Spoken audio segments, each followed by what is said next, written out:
இருந்து ரத்து செய்யப்பட்ட இண்டிகோ விமானங்களுக்கு ஆன்லைன் புக்கிங் ஓபனில் இருப்பதால் விமானங்கள் இயக்கப்படுவதாக வாடிக்கையாளர்கள் எண்ணும் நிலை ஏற்பட்டிருக்கிறது.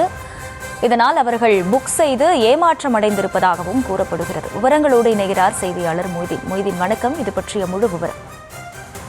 இண்டிகோ ஏர்லைன்ஸ் விமானங்களின் சேவைகளில் ஏற்பட்டுள்ள பிரச்சினை காரணமாக இன்று 6வது நாளாக சென்னை விமான நிலையத்தில் விமான சேவைகள் பெருமளவும் பாதிக்கப்பட்டுள்ளது.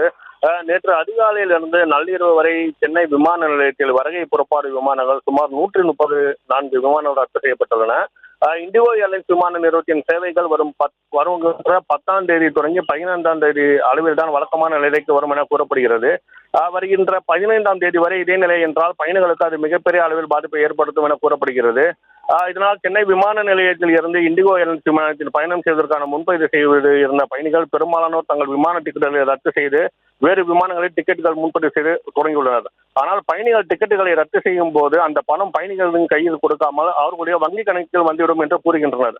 அதே போல் பெரும்பாலான பயணிகளுக்கு வங்கி கணக்கில் டிக்கெட்டுகள் ரத்து செய்யப்பட்ட பணம் தற்போது வரை ரீஃபண்ட் வராமல் தாமதமானவரும் பயணிகள் தரப்பில் கூறப்படுகிறது. இண்டிகோ ஏர்லைன்ஸ் விமான நிறுவனம் ஆன்லைனில் தனது விமானத்தை புக்கிங் தற்போது வரை நிறுத்தி வைக்காததால் விமான போக்குவரத்து சரையாகிவிட்டதாக என நினைத்து சில பயணிகள் மீண்டும் அதில் புக்கிங் செய்து வருகின்றனர். ஆனால் சென்னை விமான நிலையத்துக்கு வந்த பிறகு அந்த விமானம் ரத்து செய்யப்பட்டது என தெரிய வருகிறது. இதனால் அவர்கள் ஏமாற்றத்துடன் திரும்பி செல்கின்றனர். ஆன்லைனில் இருக்கும் புக்கிங் நிறுத்த வேண்டும் என பயணிகள் கோரிக்கை வைக்கின்றனர்.